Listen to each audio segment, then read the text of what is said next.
After the accident, I was stuck paying all these medical bills. The Witherspoon Law Group understands that you didn't deserve what happened to you, but you do deserve justice. They weren't just there for me, they fought for me. I care about what my clients are going through. We are in the fight of their lives. We don't just fight for you, we fight with you and make sure you get the compensation you deserve. And that's why we do what we do. And what we do is win. Call 844-WE-WIN-44.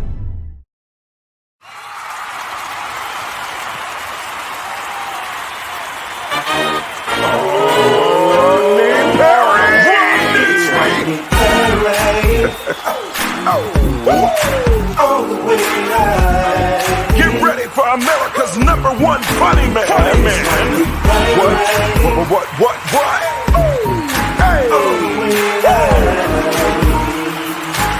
Make some noise. Ladies and gentlemen, from LA to New York, Chicago to Mississippi, let's give it up for America's #1 funny man, Rodney.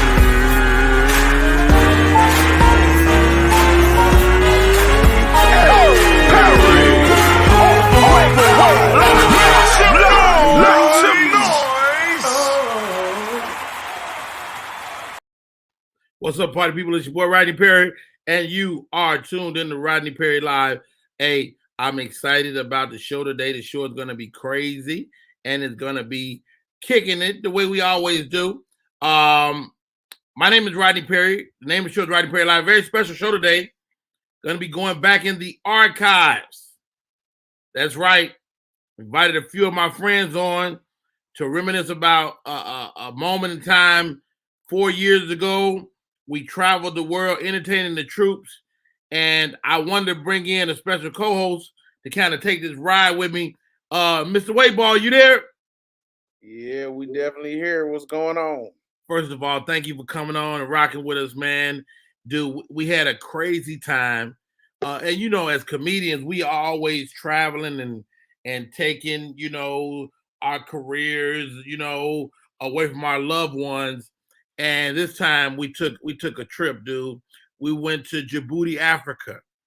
We went to where else did we go? We went to, I'll get Dugar to be more clear on it. But we also all of us stood at the base of the pyramids in Egypt, man, and told jokes. And it was an amazing experience. We went to Jordan.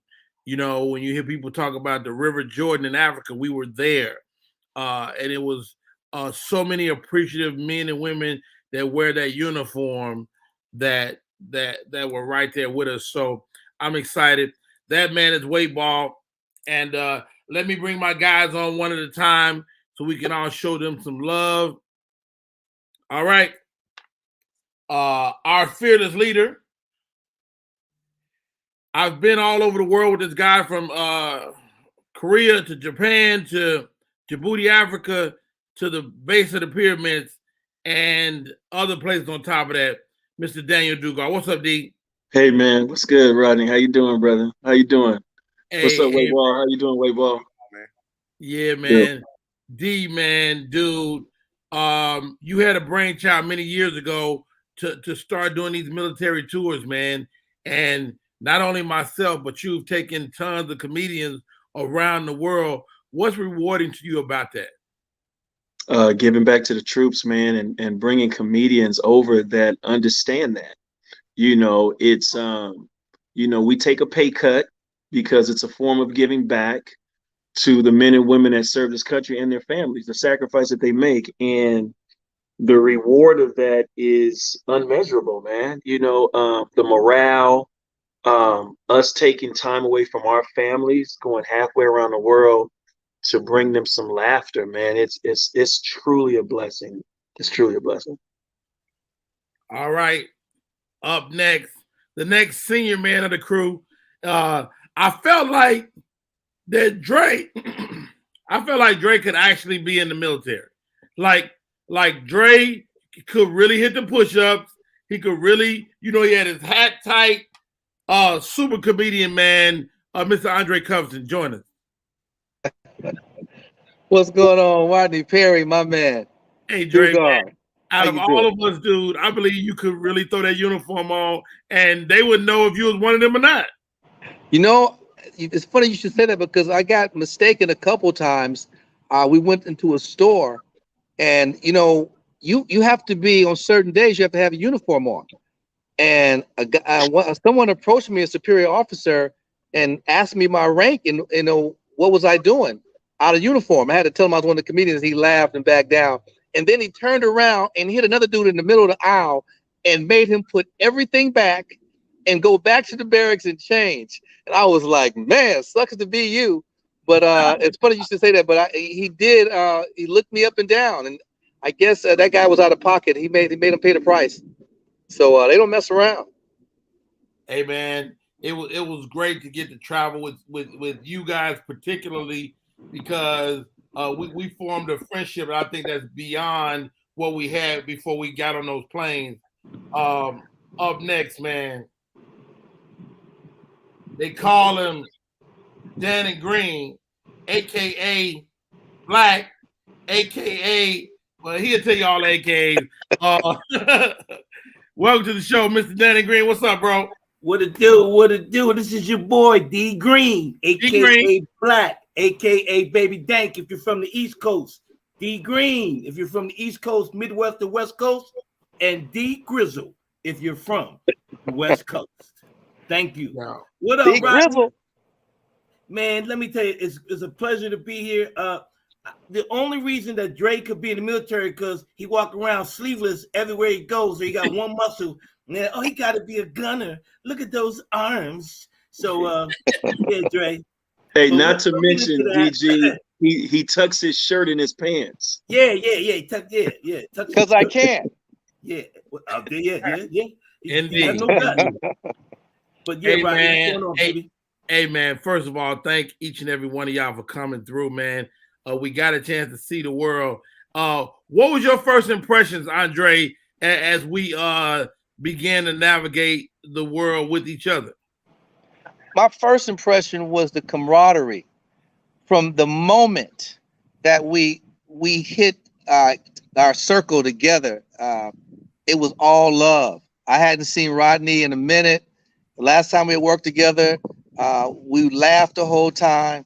Danny Green, one of my golf buddies, Dugar, one of my best friends in comedy, and Dugar couldn't have put together. And as a promoter myself, I know how important it is to have chemistry, especially on a tour like that. We're talking a couple weeks together, and you can have attitudes, and people can, feel a certain kind of way. And we didn't have any of that, man. And from the moment we hit each other at the airport, or we were just bagging on each other, we was cracking jokes, we was laughing, we was sharing ideas. It was just a good time. And that's the first thing that hit me was the chemistry and the camaraderie. And then it transformed itself right onto the stage and how we hit the stage and performed. It was just, it all just built to a crescendo, and it just hit every single show. We just killed them, man. And you could just see the people, how they loved it. And the meet and greets, just the whole nine, man. I just felt that we complimented each other's comedy, and we also complimented each other's personalities. And I think that's important when you're traveling. Dugar did a really good job. I was leery, when Danny Green go, because sometimes some people, they just go, they're gonna talk too much. Danny Green can hold a conversation with himself for several hours. But that was my dog, man. We just had a good time, and I think we can all concur on that. Yeah. Hey, Danny Green, man, we're in the Middle East during Ramadan. What was it like for you, man? Man, first of all, it was I concur with what Dre said. I had never been on the road with Dre. What people don't know is me and Dugard met years ago up in Seattle. We did a show together, and the first time we ever met. And we it wasn't even the comedy that got us kind of closer, it was the fact that we both were the only comics G'd up on the show. And we became friends after that. Dre, I had known Dre. We never had worked together, but, it was like when I got with Dre, it was like, okay, cool. And then you, of course, Rodney, I've known you for so long, from the Fat Tuesday days when you used to come down from the Bay, and then you came out here, was doing your thing in LA. So it was just a pleasure to be on there.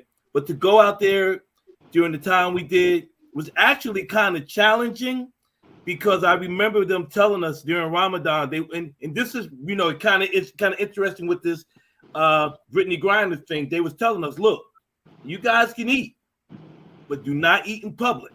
You can eat in your rooms. If y'all remember that, but do not go out in public.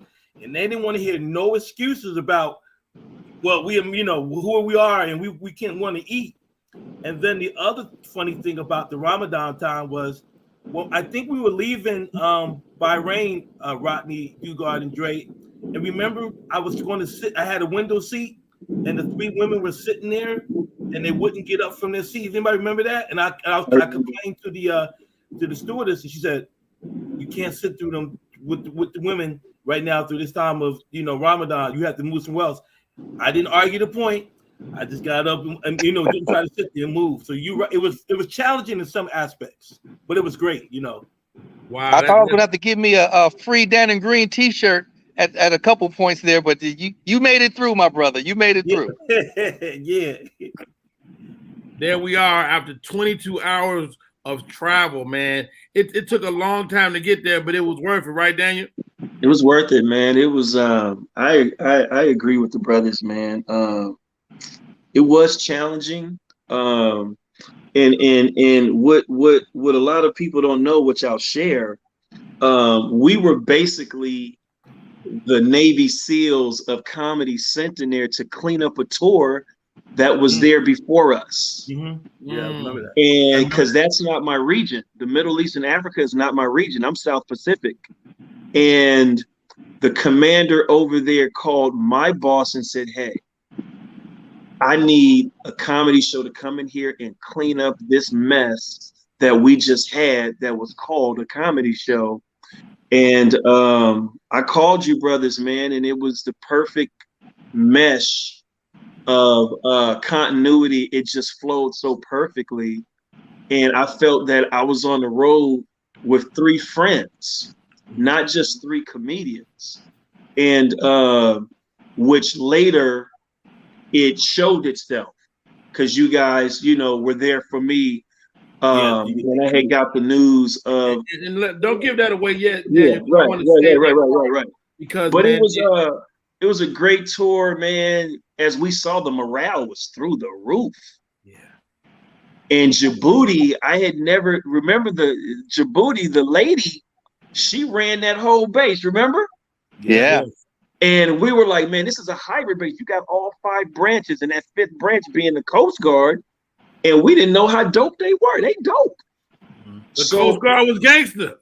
They was gangster, man. But not to mention how hot it was, man, and how they had us in our quarters. And now, Shani, put that picture back up. That picture, for anybody watching, that is like, these are the men that operate the drones all over the world. Right. Yeah. And they took us in there. It's like a video game. Yes. And they showed us how it worked. And I just remember being so impressed, man, at the youth, for one, and how they was in harm's way, and they was taking care of their business over there. Right. I got a quick question. Go ahead, Wayball. I know, Rodney, I know you spent some time in the Navy. Are any of the rest of y'all, have y'all spent any time in the military outside of this, or was that y'all kind of first experience? No, I never. And I think this is why a couple other tours before this one, but I think this was the one that really allowed me to gain mad respect for the military. I don't care who's in leadership in our country. I'm always going to respect the military, because we went places, like if you remember that one spot we went to where we had to drive an hour and a half, and they said we can't come back that night. I think we were in Jordan. Remember that? And we were only 40 miles from 40 or 50 miles from the war zone. And we stayed at that. We had to stay in the barracks on campus and on base, and to see some of the places that our men and services. That's why I lost my camera at. Yeah, exactly. Exactly. And I remember that. Because Rodney, ladies and gentlemen, what you don't know about Rodney Perry, he is the geek of cameras, all kinds. I mean, he knows that stuff. Rodney put together a video of us, and we didn't even know it was being put together. If y'all remember that, it was so hot. Yeah. But I just think that's when I gained. This tour was when I gained a lot of respect because they went places from Jordan to Kuwait that we were driving through, especially when we was in Djibouti and we had to get into the military van just to go to a show. They had to get guns. Y'all remember? I was like, well, that was actually the place where we couldn't drive back because of the ambush. Well, that place we went convoy because of the ambush. Because of the ambush, we came back. Remember when we left the base? That's when they remember we left the we base. came back. Yeah. Moscow. It was when we were in, I believe, Jordan or Kuwait, where we had to drive hours away, and they wouldn't. They told us we can't come back at night. Was them guns loaded? Hey, we was thugs though, guys. Look at the picture. Yeah, we was. Look at that. Look at them. I hope they unloaded them guns first. I know Danny with a chest would have got toe up. I know. Y'all didn't give me no body armor. Y'all just said good luck. God dang. Everybody else.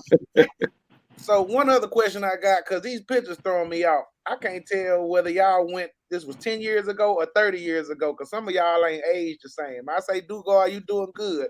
Y'all might be living your life a little fast, man, because you can't tell. It could have been 2 years ago with Dugar, but the rest of y'all, some of y'all look like it was 20 years ago. Now, well, hold on. Wait, Paul. Dugar just worked last weekend. Dugar just worked last weekend. Okay, if we all let our hair grow out, we all 85. Yeah. If I shave, that's how I look. Okay, you'll still be there if you shave. Okay, maybe it's just a gray hair. So how long ago was this tour y'all took though? 4 years. 4 years. 4 years in May. Okay, see, 4 years in May. You know what I was impressed about Djibouti was the female commanding officer. Yes. Because someone touched that earlier. Remember when we went to go meet her? She had just got through chewing out a couple officers. When I say chewing out, she was in their ass. Yeah. She was hitting tables. She was cussing them out. She basically undressed these dudes. When they walked out that room, they had to readjust their collars and had to think a second to get they had to regroup.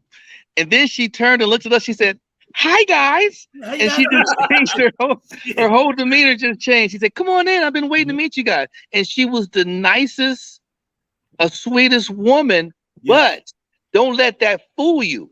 She also was a commander, and who later, I think she got elevated and became one of the highest ranking females in that whole region. So I saw, and I told her, I said, "I see your leadership." And those guys, I don't know what they did, but I guarantee you they won't do that anymore. She goes, "Oh yeah, they won't be doing that again." So yeah, she was. I was really impressed by her. Dre, you got a great memory. She was promoted to admiral. Yes. And she was a mother of like 4 or 5 kids. And remember, she came to the closing show and she participated. Remember, Rodney? Yeah. Vaguely. Danny, what were you saying? No, I was gonna say, if you guys remember, we went to a couple of bases that women were in charge of. That wasn't the only base in Djibouti that we went to. I think it was another one. I think the one in Jordan was also being ran by. But you know, it was. I think. I feel like you're making that part up, Danny. No, it was the whole trip was made up, but we never went. We never went overseas. No, I don't think there's another female on her level. No, not her level. Yeah. Oh, you know what? The base that we went to that had another female leader was the one that had that Philly cheesesteak place. Remember that one? Remember we it was the spot that we had to chill inside for a little bit, and we wound up getting haircuts and stuff there. It was that base. I know what the hell I'm talking about. Match everybody else's memories. Shouldn't everybody have the same memories? Hey, I tell you what I won't forget is Dugar's feet. Now I remember that. How about that? Huh? Hold on. Let's save the feet for later. Oh, okay. All right, guys. Save the feet. I mean, shots fired. Shots are definitely fired. Dugar, what was the order? Because where did we go first? So we did Bahrain, Kuwait, Jordan, Egypt, Djibouti. Yeah. Because remember, it was 26 hours for us to get back from Djibouti because we went through Qatar and then I London I Heathrow. felt like we went to Egypt last. No, No, we No, went to Djibouti last. Djibouti was last. we went to Jordan from Egypt. Because remember we said how we were staying in all of these great hotels, and then the last trip we had to stay in the barracks. That's how I'll never forget it. you're right. Yeah. We actually stayed in a container. Container, Like, shipping like containers. the shipping containers that we actually lived in those for a couple of days. Yeah. So let's talk about each city. Bahrain was beautiful. Yes, it was. I Yes. think I got some pictures of the Bahrain hotel we stayed in. Oh, It Five was star. an immaculate hotel.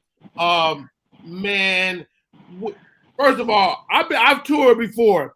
I went to we went to the pack. That's that's Bahrain. hotel. Man, we were over there, and when I tell you these were $1,000 a night hotel rooms we were in, Yeah. but you couldn't go outside, and room service was only available in the evenings. Man, talk about Dannon. Talk about your time in those plush hotels. Well, first thing I want to talk is about Bahrain. The most impressed thing impressed me about Bahrain, y'all, if we all remember, was when we went to go see the Tree of Life. Remember that? There was no water around, and there was a tree in the middle of the desert. I think I have some pictures of the Tree of Life. Yeah.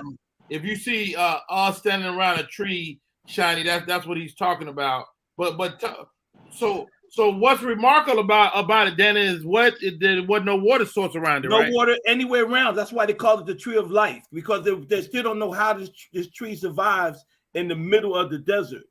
But to answer your question, it was between Bahrain and the one we stayed in, Kuwait, that hotel. The one that when we had breakfast in the morning, the food was good. Remember they had the 2 swimming pools that go out to the sea. That one, that hotel that's the one that when you knocked on someone's door, your picture showed up on the screen. I mean, we stayed in some spots, man. I pretty much got spoiled. I mean, it was just unbelievable. I was very surprised. I don't know about you guys that we stayed where we did stay. It was just the hotel. I wasn't surprised. I was very grateful. But it reminded me of, it's like we signed a NFL contract and we got all the money and we were living a lifestyle. Then by the time the tour ended, we was out of the league and we had ran out of money. No, when we got to Djibouti, we got traded. Yeah, we was cut. We had no money. We got divorced, and we was living in a container, as Rodney was saying. It was practice squad. We was on a practice squad, the scout. Yeah, it was.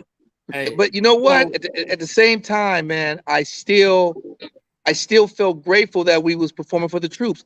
It just, we were in a different surrounding, but the shows were still fire. The shows were still popping, and they were still appreciative. It would have been one thing if we would have, our surroundings would have got a little lackluster, and then the crowds would have followed suit with our surroundings, but it didn't happen like that. It just stayed energized all the way through, and that was definitely a blessing. I enjoyed that part. We got spoiled, though, for a minute there. We did get spoiled. So, quick question. Early on, you were saying that, Dougal, to do that type of tour that everybody takes a pay cut, but then it sounded like y'all was living the life too. So, well, that balance, one of the things, man, I pride myself on, brother, is I take care of the comics. I mean, I'm like tour manager, road manager, the whole nine. It's really like a paid vacation.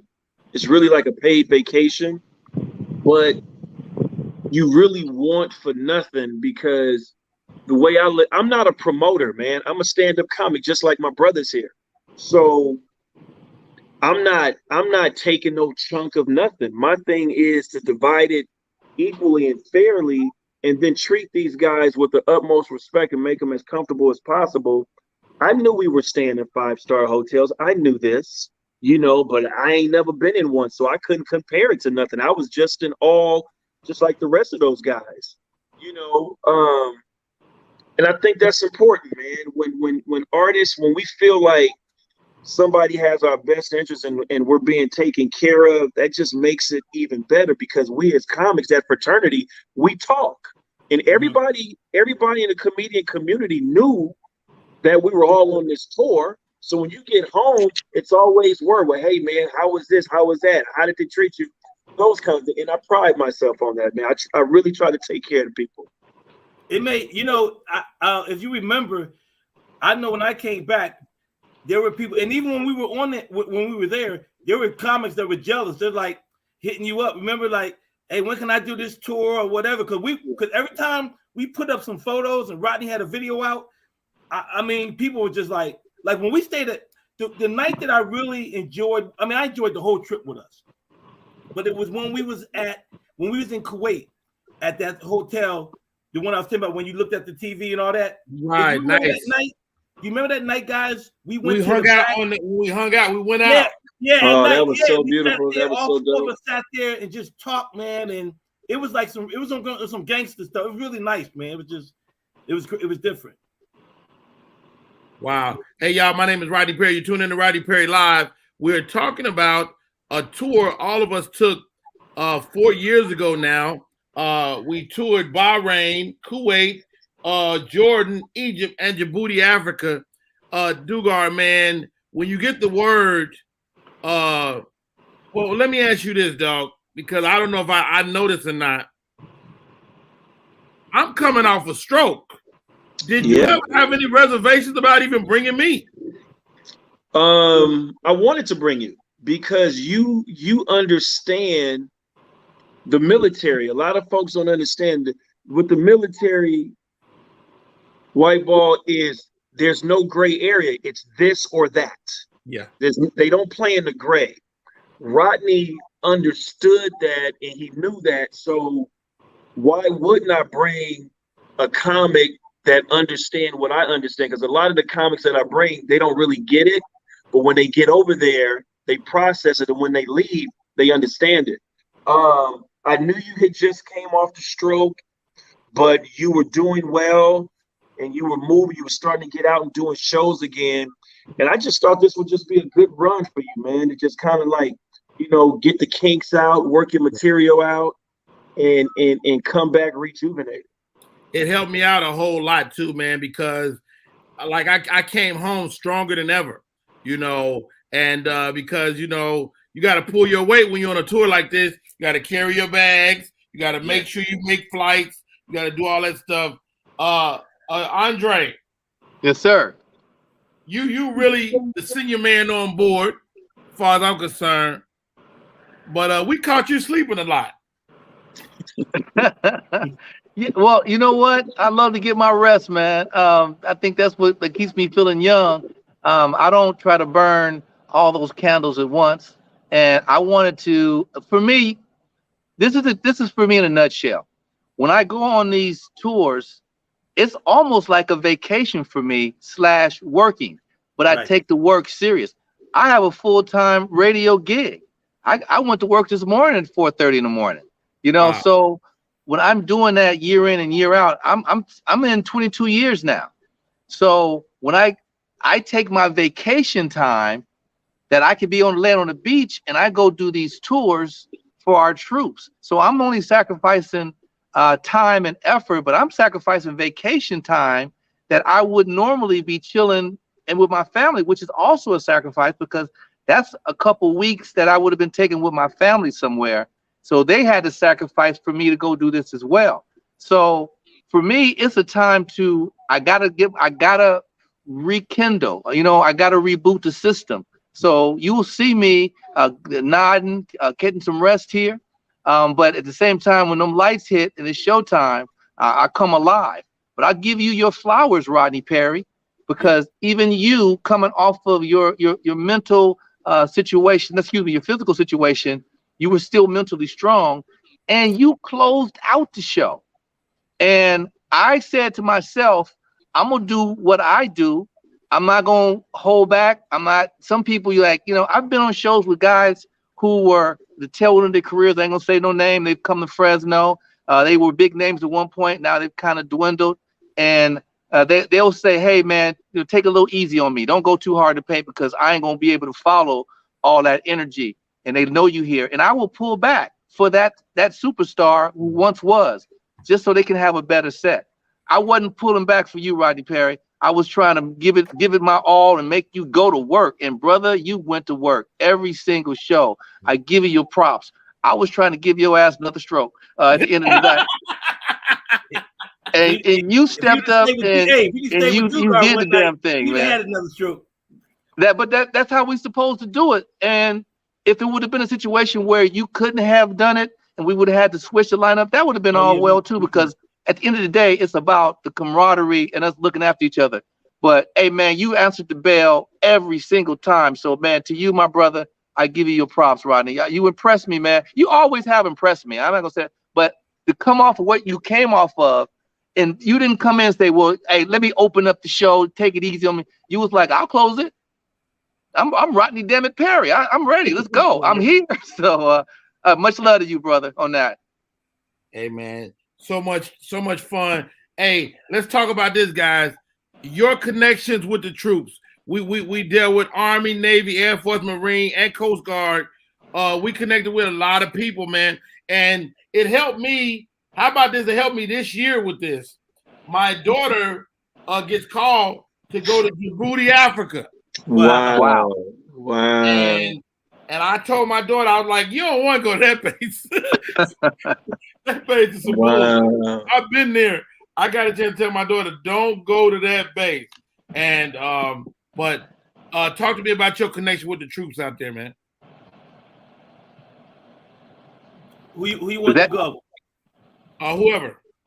Well, for me, it was interesting because, you know, as everybody know, I'm a bruh, and I was like a year and a half in.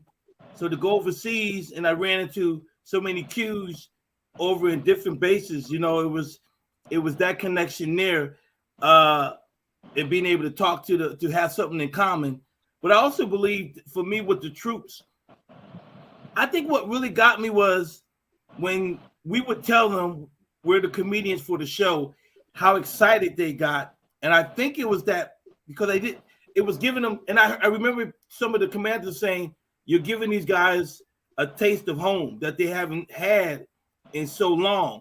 So it kind of threw me off because, you know, as a comedian, we just, well, as a comic, I speak for myself, you know, we kind of do a show and then all right, we're off to the next show or next audience. But when you're performing for the troops, you feel the connection there because you're like,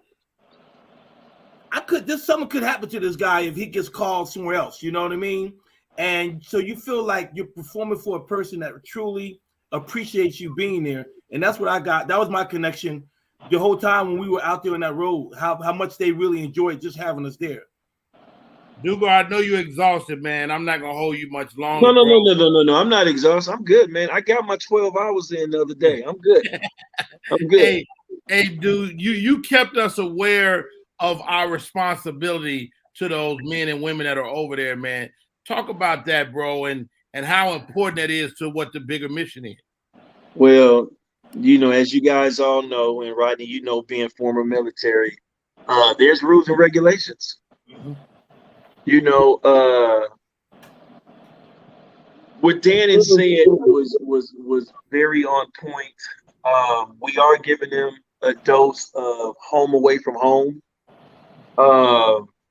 You know, Danny, you touched on, you know, a lot of comics. Man, there's so many comedians I want to bring over, but the egos get in the way of not understanding the rules.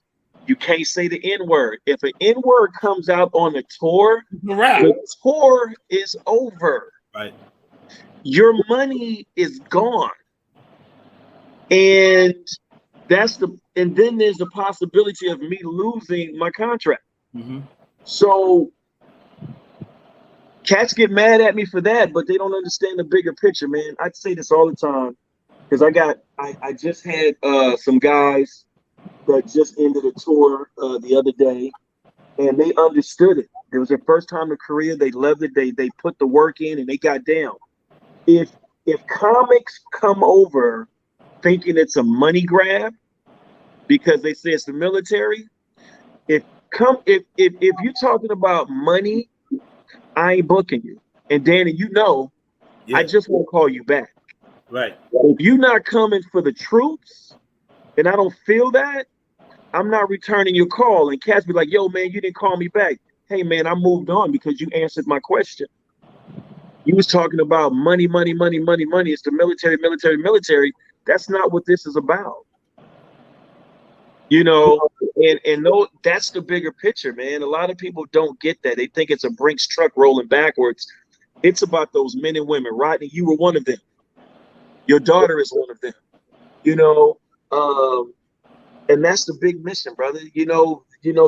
They call me the Black Bob Hope of the military. Because of the tours that I brought. We batting 1,000. We haven't missed. All the cats that we bring over, everybody can follow everybody. That's not even the issue.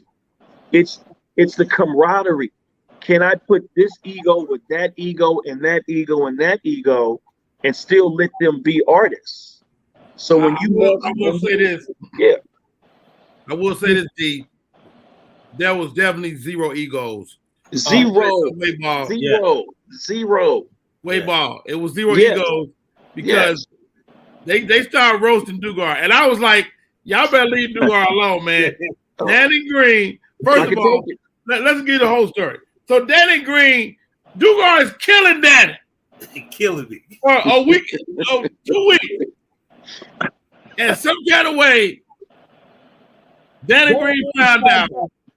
Well, you tell the story, Danny. What did you find out? Well, what happened was Dugar was killing, because Dre, and don't get it twisted. Dre is sneaky with his. Dre be getting his. Dre be getting his bag and in on you, okay? Let's go ahead and get that out the way first. So I believe we were on one of the vans or trucks, buses, and we were going back and Dugar was killing me. They was killing me, Rodney and them. So we doing our thing. And we get to, this is the second stop, so I think it's Kuwait. And this is when we had to stay overnight at this one base because they told us we can't travel at night. So we stand at the base, and Dugar and I are roommates. And I believe Rodney and Dre were roommates. And Dugar came in there like, oh, man, I'm tired, man. Let's just chill. And he took his shoes off.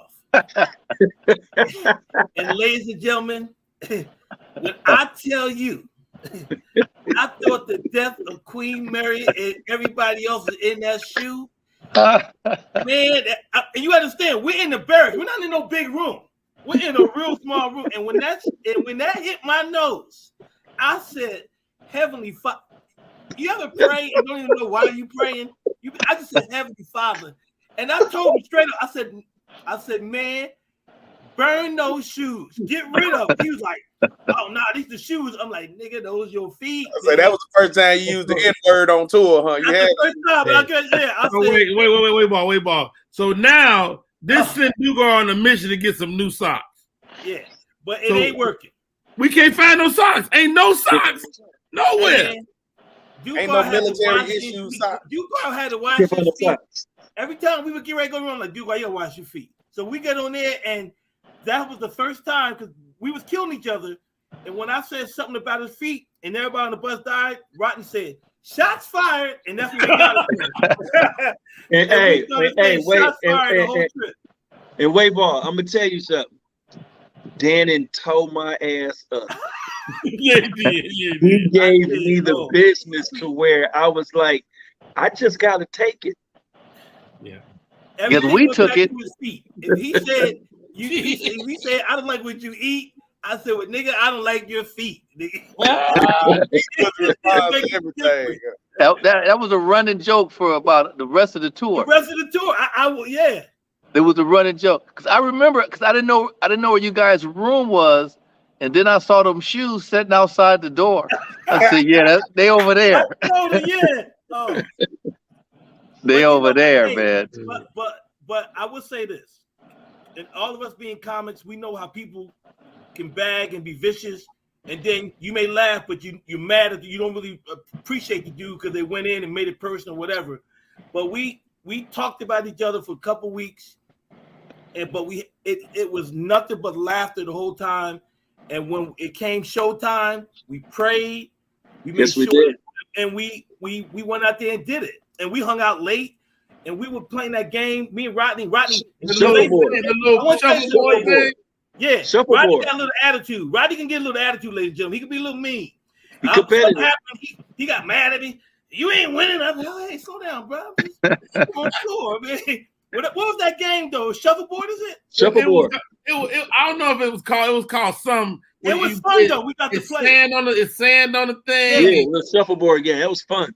Man, we was serious. Yeah, we was getting up out our bed to go play that little game in the middle of the night. Hey, we were all super competitive. Dugard was running the ping pong table. You wasn't beating him in the ping pong. Rodney was dominating in dominoes on a 1-on-1. Everywhere we went, Rodney was like, who the best domino player? And Rodney was taking him out. But this was what's irritating Rodney. I figured out how to win. I'd get behind a weak player. We play like a four-person game, and I would always win those because I know where to put myself at. And Rodney be like, "This brother keep winning." I was so mad. He was mad because he's competitive, but 1-on-1, Rodney played them bones. He played them bones, man. I wouldn't mess with him 1-on-1, but if we get in the group, that's when I was shining. Rodney make you feel like your dominoes are see-through. He's told me about his numbers. Hey, those Shiny, give me those pictures again. Those from the current tour. That's from Dugard's current tour that just went over there, man. D, let me ask you this, man. You've been off for 2 years, man. What was it like to go back? 2.5 years. Wow. It was the morale was crazy. This base right here is the headquarters. This is Humphreys. There's 60,000 troops on this base. Wow. In Korea. It's the biggest base that we have outside of Fort Hood. It's the biggest international base. The morale was crazy. Like I say, man, I just been fortunate and blessed, man, to be able to put good tours together with the right energy, man. Hold on, stop right there. Dugard, did you dress these boys up? Yeah, man. You know I gotta hook them up, man. Who are those two? I know I seen. So that's Lance Woods is in the middle. Dope comedian, dope, right? He's Tony Roberts' opening act, super funny. And A-Train is the other brother out of Duval. He's like one of the #1 cats on Carnival Cruise Line. And he's dope. And he also opens for DL in certain regions. Right. Good guys, man. Good guys. Love them guys, man.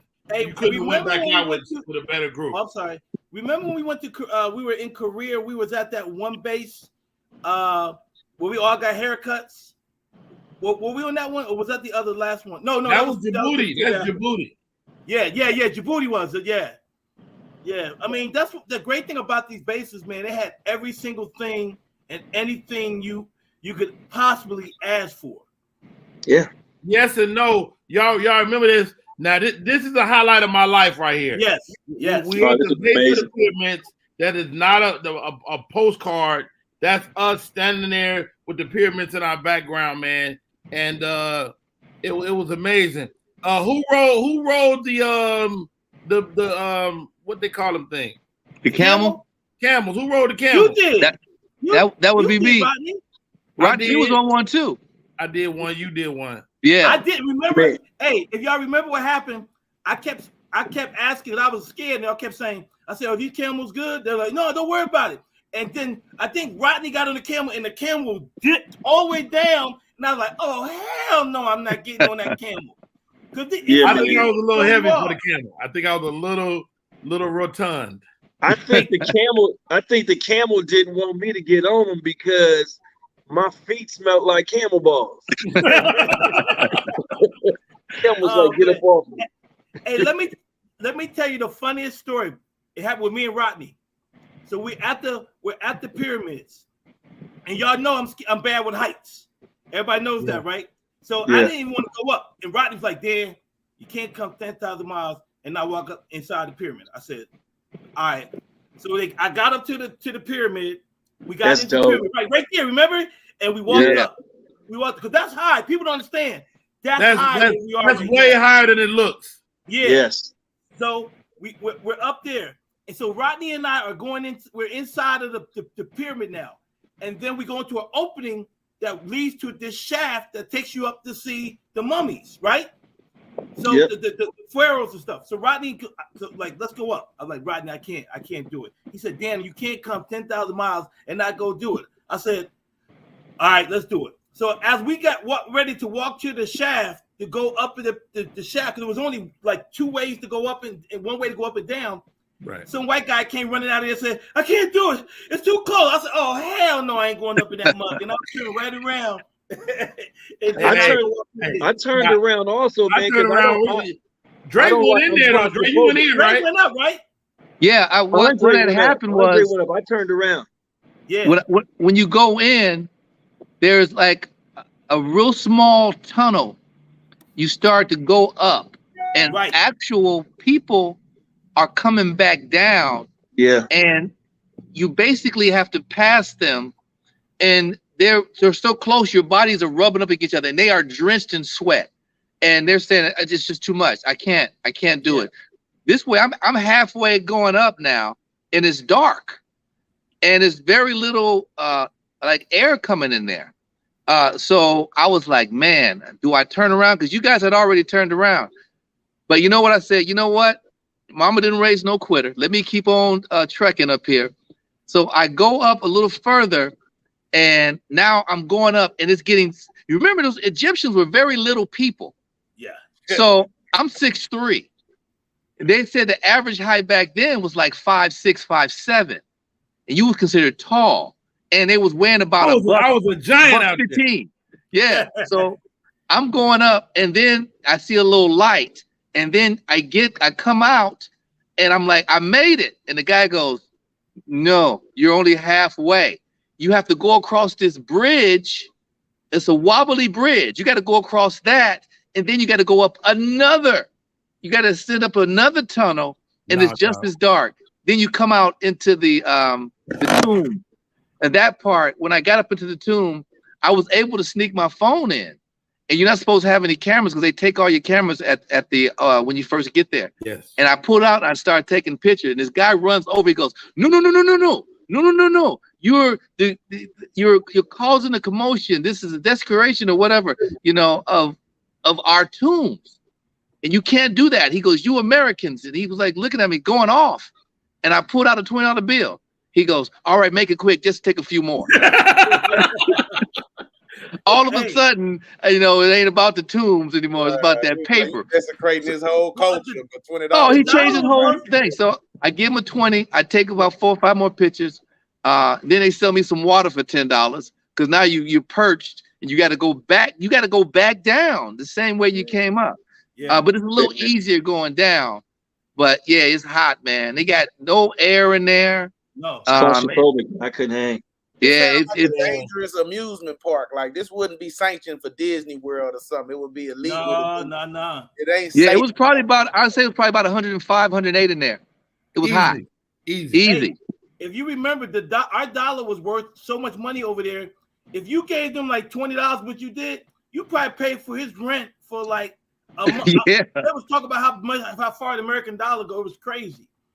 Oh yeah, dude. He actually took a picture of me standing by the tomb. He became my photographer for that 20. Hey, how about this, guys? Like that performance in Egypt was crazy too. Yeah, that was. So the people in Egypt were mostly Americans that was working at the embassy and stuff like that. So we did a small show for like 10 people. Yep. And they appreciated it like we was on a base with 5,000. Yeah. Well, what about when we were in the van and we saw that family of 6 on that scooter? Oh yeah, that was hilarious. Wow, yeah. But it was so crazy, man. The thing about the Egypt show too was crazy was I don't think our relationships with Egypt and the United States was all on that great. So remember they picked us up in the armored vehicle. They picked up in the armored van. They took us to the hotel. We slept. They took us to the show. We first went right to the to see the pyramids. We was only in Egypt like 10 hours. That's what I say. We went Yeah. We went there. They took us to the pyramids. We hung out the pyramids for a couple hours. They brought us back to the hotel, the Holiday Inn. We ate. Then we didn't eat. We went to our room. We chilled. We did the show. We ate. And by 9 at night, they was taking us to the airport. Remember that? Yeah. We ate at the embassy. We ate at the embassy when we did the show, and then we bounced. Yeah. Bags were packed when we were ready to go. Right, we had to be packed. You guys remember also from our hotel window, I know from my room, you can see the Nile. Yeah, the Nile was right Nile there River. from our room. We had balconies. The Nile was right there. That's the river that Moses was floated down. Yes. Yeah, I saw him. Yeah. So that was a story. Egypt was really. I felt like I was in a history book, man. I mean, because you say to yourself, this is one of the 7th or 8th wonders of the world, and we were there. And as white ball, as you seen them boulders we were sitting on, Weight ball. Those things were the size of a Prius. Maybe bigger. Right. Yeah, some of them were bigger. But it was huge. Yeah. So is it a walkway, or you actually got to climb over each boulder to go up? No. There's kind of a little walkway that they made, like left and right.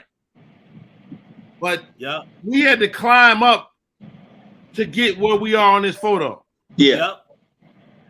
Yeah, we're up there a little bit. If you fall, it's a wrap. That was a hot photo, though. That was a hot photo. That looked like some Earth, Wind, and Fire album cover right there.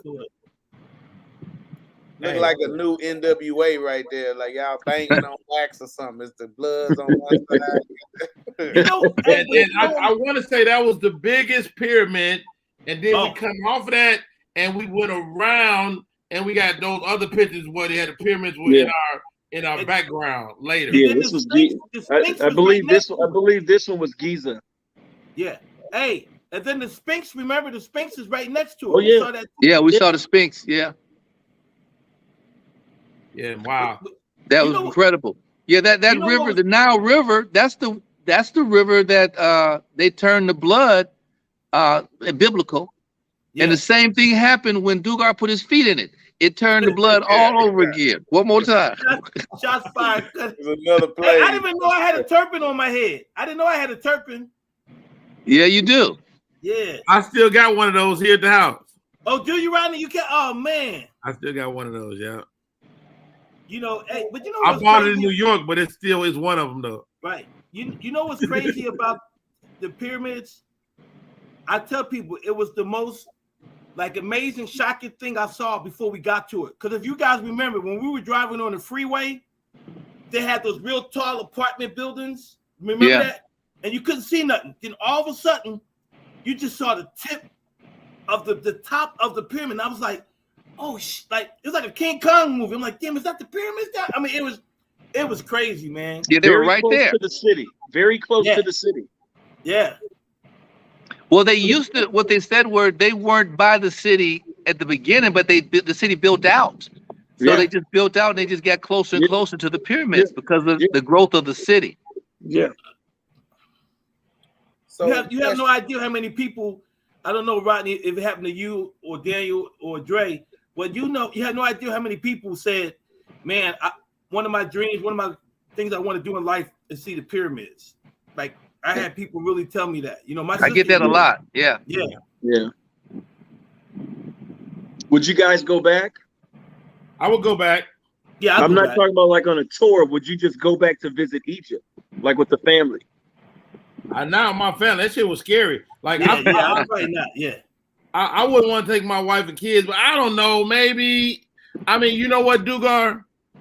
I would go anywhere in the world if the money was no object. But you can't go to some of these places without real money. Yeah. Right. Like, you don't want to go to Egypt on a motherfucking bus budget. Yeah.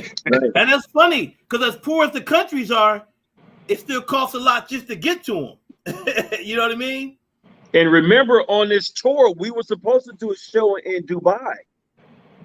Yeah, and it got canceled, right? That one got canceled. We were supposed to do a show in Dubai, so yeah. Hey, I want to say something though. You know, what really is and I think it's good that I think Rodney and I know Dugard and I talked about it a lot. When you travel, because of all the stuff that's happened with Brittany Griner and stuff like that, but people don't understand, and I think I want to just throw it to us, to you guys.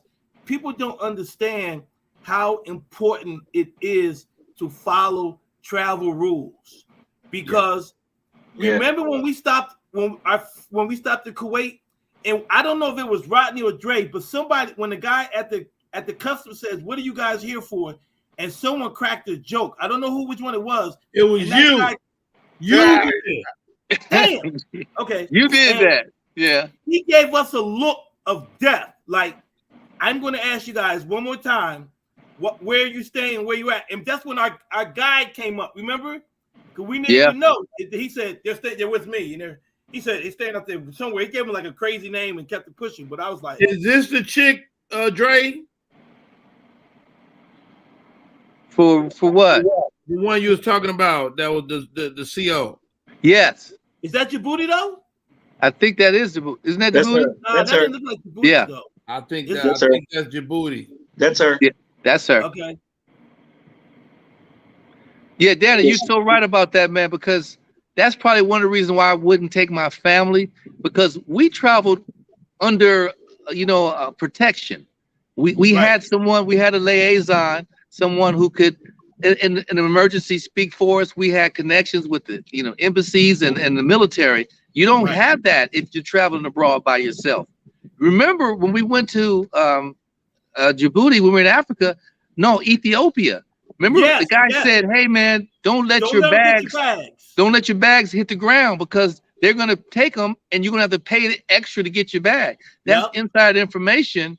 He said also put your jewelry travel with you. Don't put it in your suitcase, because they'll go in it and get it. It's a lot of things that you don't know, that you're not privy to information, and they give it to you. That always helps. You know who we didn't shout out? Our guy. What was that dude's name, Dugar? You remember him? What guy? The white dude that made sure we got in everywhere. No, gets no shout outs. He gets no shout outs. He gets no shout outs. Oh wow. He wasn't that well. I don't know what he was bad with, but he guided us. Let's just put it that way. I don't know the ins and outs, but he guided us. He definitely obviously did the minimum amount of work to make it. Yeah, he definitely did. I mean, he knew the game, but that's a whole nother story. That's behind the scenes. Right. So coming from a up and coming comedian who might be interested in going on tour, a tour like this, you're not ready yet. Wait, Bob. Another question. Not just joking, bro. I'm just joking. I believe you. But what other things would you be worried about for comedians other than saying the N-word? What other things could get you kicked off the tour? So you can't say the N-word. You can't bash any sitting president. Yeah. You can't do domestic violence material, and you can't bash the sitting person of that country. And you can't say the C word.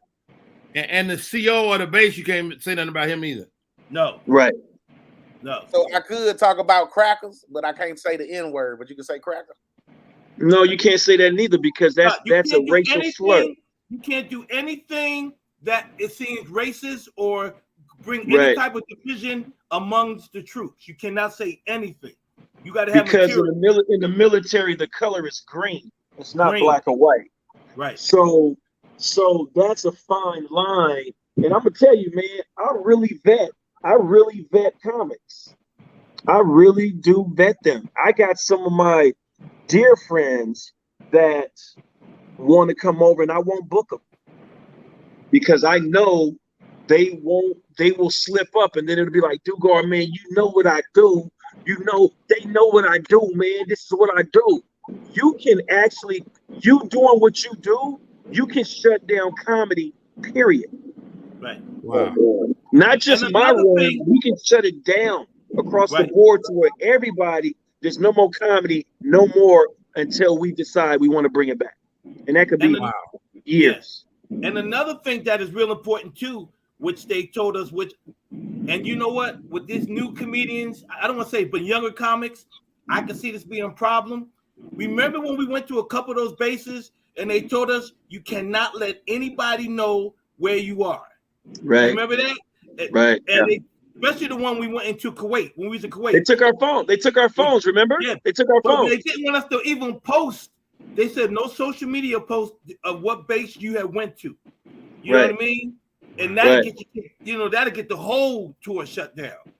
And then what it does, it puts those troops on that base in danger. And you, Wayball, what you gotta understand, we were privy to go to some spots that civilians and other contractors don't go to. Yeah, right. We were on missile silo bases. Yeah, like they showed us like how they fly them drones. Yeah, the big one. Remember that big one? That was a top secret spot. We were privy to see some things that normal folks are not going to see, and even contractors that go over there to do work don't get to see. Then they rewarded us with the dunes, the big giant Humvees, and blowing up the C4. Yeah, that was crazy. That was crazy. The Hurt Locker vest. That thing was 90 pounds. The robot that gets the bomb. We got to do some really dope stuff, man. I got to say this, man. That C4, my man Rodney Perry started blowing up stuff. He was very comfortable blowing up stuff. You could tell he used to blow up stuff with firecrackers when he was a kid. He was real comfortable blowing up stuff. Hey, remember that seat? That was a little bit. That was 5 pounds. And look how far we were away. We were a football field away, 5 pounds. Them cats is blowing up 50, 60 pounds of C4. Just look at the punch that we got in the stomach being so far away. Yeah. Right. Hey, you know what was crazy? When we went to that one base where remember we were we had it was the remote control cars. We had to try to move them. And that was the same base where we had to. That was the EOD. That was the bomb removal people. Right. Yeah, yeah. And we put the we went and put that piece. I don't know what it was, that big body suit on. Yeah, the hurt locker bomb. Yeah, we had to do push-ups and pull-ups in it. That was crazy. Yeah. So yeah, man. Hey, some great days, man. How about this, guys? We drown to the end. What do you guys want to leave folks with that'll get a chance to watch this video, man, with your experience? Let's start with Andre Covington. Well, first of all, thanks for having me, Rodney. I definitely appreciate you, brother. One love to you and your family. You're just a stand-up guy. I was hurt that I missed your birthday. I wanted to hit. Oh, we lost Dre. Hell. I called around with Duke.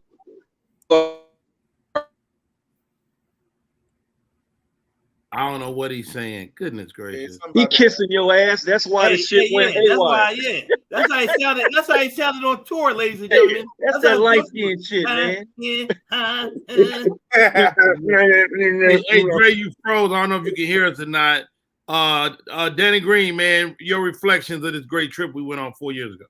One, the first thing I want to say is that it definitely gave me a different perspective of you, Dugard, and Dre in terms of our friendship. Me and Dugard have always been, we talk all the times, but just, me and you too, Rodney, you know what I mean? But we never been, when you're on the road with somebody, it's a whole different thing than seeing someone at a club at night and then going home.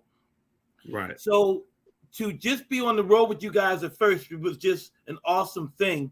What I really learned, and like I said earlier, what helped me, this tour did for me, it really made me appreciate the United States and appreciate our military. Wow. I know we ain't perfect. I'm not going. This is not no political statement. I know we're not perfect, but to see the men and women and where they serve to protect us from when we're sleeping at night, you know what I mean? And some of the places that we had to go, and some of the heat that we had to feel, and the places, I just really, really gained a new respect for the military. And anytime I'm out or I see them in the airports, I just thank them. And I just want to thank Dugard really for putting me on the tour. I had asked him a number of times before, and he finally started. You know, I got the first tour to Japan, and then the next one with you guys, and then again, just the friendship I have with you, Dre, and Dugard, man. Just it really it made you see that there's some good guys in the comedy game, and you can just have fun with guys, man. And it's nothing attached. There was no agenda attached with our whole entire tour, and that's what I got from it. Dre, you got cut off, man. Any final words as we get ready to get up out of here? All right, man. Sorry about that. Yeah, if I just want to say, first of all, happy belated birthday. I'm sorry I missed calling you. I was dealing with some COVID, getting some rest on that, so I missed showing you some love on that day. What I'm gonna take from this experience, man, I think this was a once in a lifetime experience for us as a whole. I think it's something that we'll all remember for the rest of our lives, and it's something that connects us forever. Whenever I see Dugar or Dannon or Rodney, man, we're gonna laugh and we're gonna talk about Djibouti. We're gonna talk about the pier. We're gonna talk about this every single time we run into each other. And I think if any other comments can take from our experience, it would be to leave your egos at the door. Yeah. Embrace the experience and embrace the moment and just have a good time. Because if you go over there, you tripping, or who gonna close the show, who gonna open, how much time you doing, how much you get paid, you're gonna miss out on the whole brothering experience that you can have. And shout out to my man Daniel Dugard, one of my best friends, who puts this together. It's a lot of work, but he don't miss a beat, man. He's good at what he does. He don't miss a beat. So and he's providing us with these experiences that otherwise we probably would never get to experience. So I'm eternally grateful. And definitely enjoy working with you, brothers. It was a great experience. Same. Dugard, we got to go halfway around the world together, man, on more than one occasion. On this trip, you had a loss in your family, and you had to still stay solid and lead us. Man, how were you able to get through that, man? Wow, man. You know, it was tough. You know, we're human. We're human. You know, it's crazy when you get the call from your younger brother saying, "Hey, man, Dad died." You know, and I'm on stage trying to hold it, and then I broke down. I broke down crying. I couldn't control it, and you guys were there for me. And Dre, you took over the hosting spot, man. You know, that meant the world to me. And I love you brothers for that, man. And I believe it's time for a reboot. Wow. I think it's time for a reboot with this group. Hey, I'm down like 4 flat tires, man. For me, Daniel, Andre, Dannon Green, man, it's just like you go through this game of comedy, and hopefully you meet one friend. And I feel like we earned several friends as we travel this world, whether it was standing at the base of the pyramids or miles from the River Jordan where Jesus walked, or whether it was Bahrain, Kuwait, or Djibouti, Africa. We had to go through all of these spaces and have a life lesson to respect another man that don't look like you. You know, that's from another place around the world. You know, it's pretty girls everywhere. It's high-rise apartments everywhere. It's this world has a lot of beauty to behold. And as Americans, you think it's only in America, but it's not. It's all over the world. And Dugar, I could never thank you enough. One of the reasons I want to do this show is to just say thank you, bro. You know, thank you for having the mind to think of myself and these guys and take us, man. And thank you, man. Thank you. You know, you take weight ball next time. Hey, yeah, absolutely. What you said, Rodney, about that, man. Think about it. When we were in Djibouti, man, you know, I'll just say this, man. We complain as Americans about things that are just stupid. And here we were in Djibouti, where we saw people living in shanty homes that just made you cry, you know, and people starving, man. But look how the kids were welcoming us and smiling and wanting to play and all of this, and they don't have anything. They don't know when they're gonna eat again. They definitely don't have clean drinking water. And we just really take a lot of things for granted, man. So we need to be truly appreciative, man. And mad respect to our military because they allow us these liberties to do what we do. You're so true about that, man. I tell my kids behind me, I got a swimming pool in my backyard. We saw kids swimming in a dirty pool of water. When we were just a little water, and they were in there jumping around, having a good time. And I tell my kids all the time, y'all don't even know. It'd be 3 leaves in the pool. They'd be like, Dad, can you get them leaves out?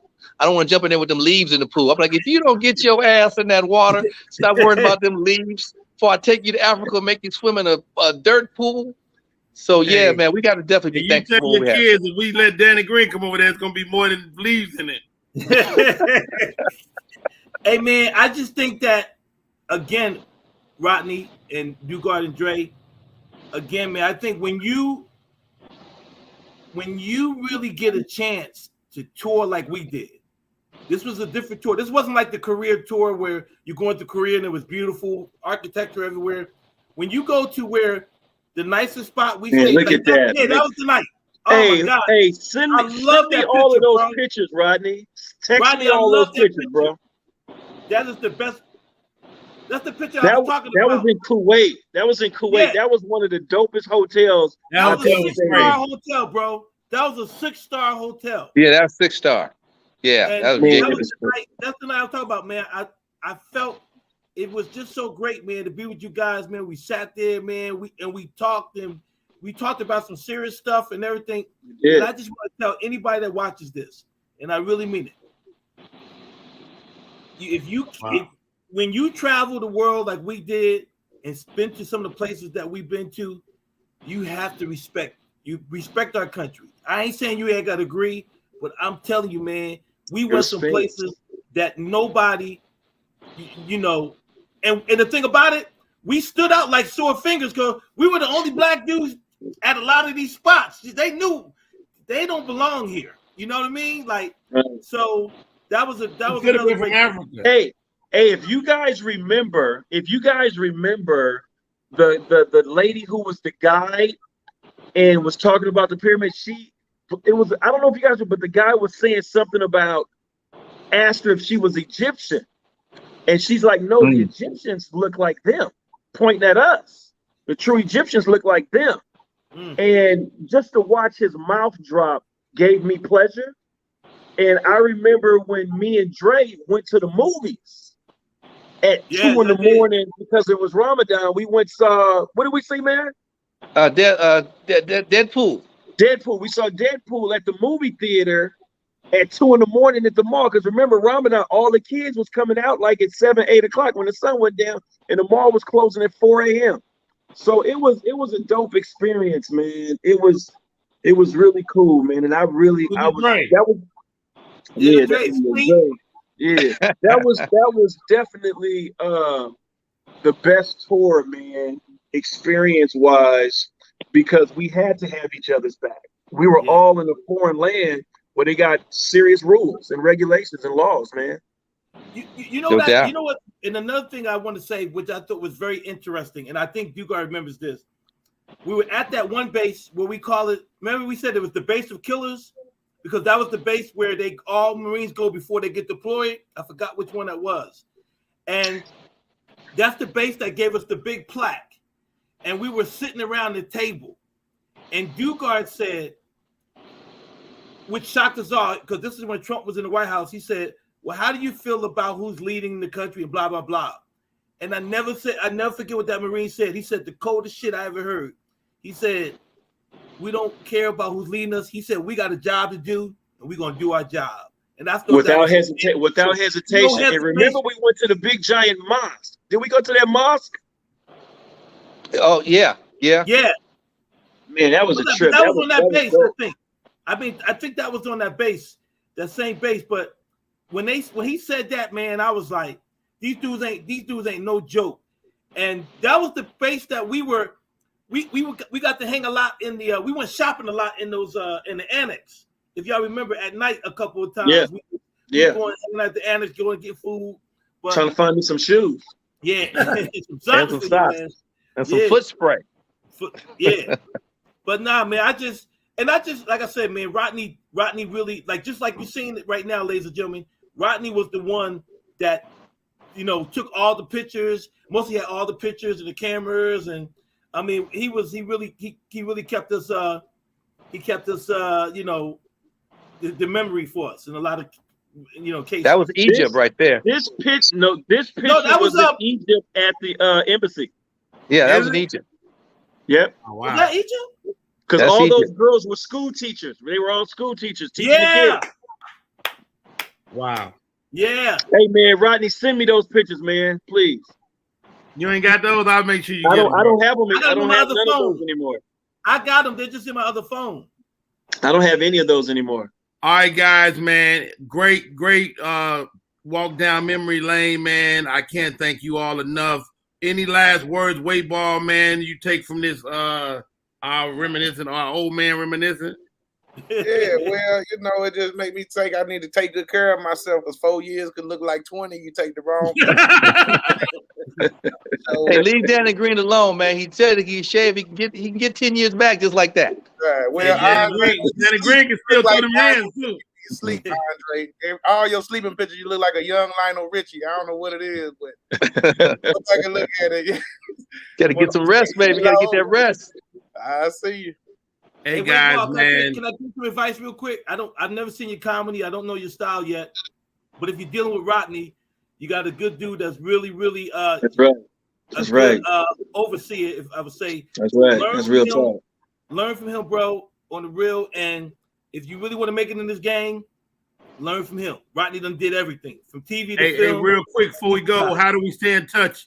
Danny Green, how do we stay in touch with you, bro? What's your social media? Hey, you can follow me on DanonGreen66, DanonGreen66, and I'll be screening my documentary movie in Philadelphia, Pennsylvania, October the 22nd at the Pennsylvania Academy of Arts and Design from 4 to 8. Please look out for that. My documentary that I produced last year, The Executioners, and you can find me on Instagram, DanonGreen66, and Facebook, Danon Green. Thank you. Perfect. My man, Andre Covington, man, how do we stay in touch, bro?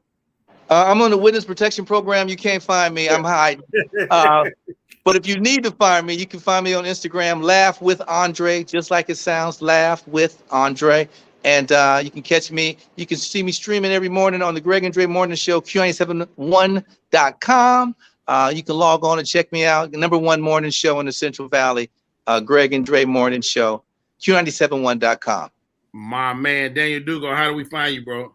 Hey man, you can find me at Dugar007, or you can find me at Daniel Dugar Carnival. Ooh. Hey, and finally, Mr. Wayball, thank you for stopping in with us, man. You really help settle us down. How do we stay in touch, bro? Oh, I'm on all social media as a weight ball, like 8 ball, but with a W. WEIGHTBALL. I'm easy to find. And finally, Miss Shani Scott on air.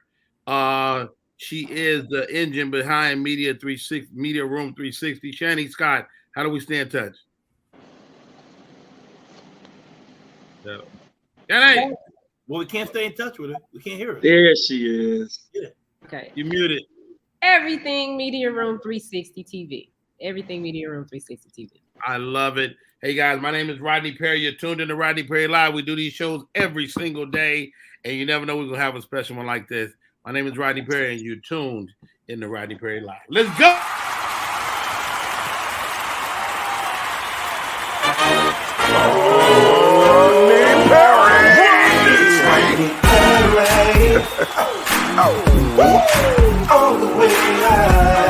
Get ready for America's #1 funny man. What? Hey. Make some noise. Ladies and gentlemen, from LA to New York, Chicago to Mississippi, let's give it up for America's #1 funny man, Rodney.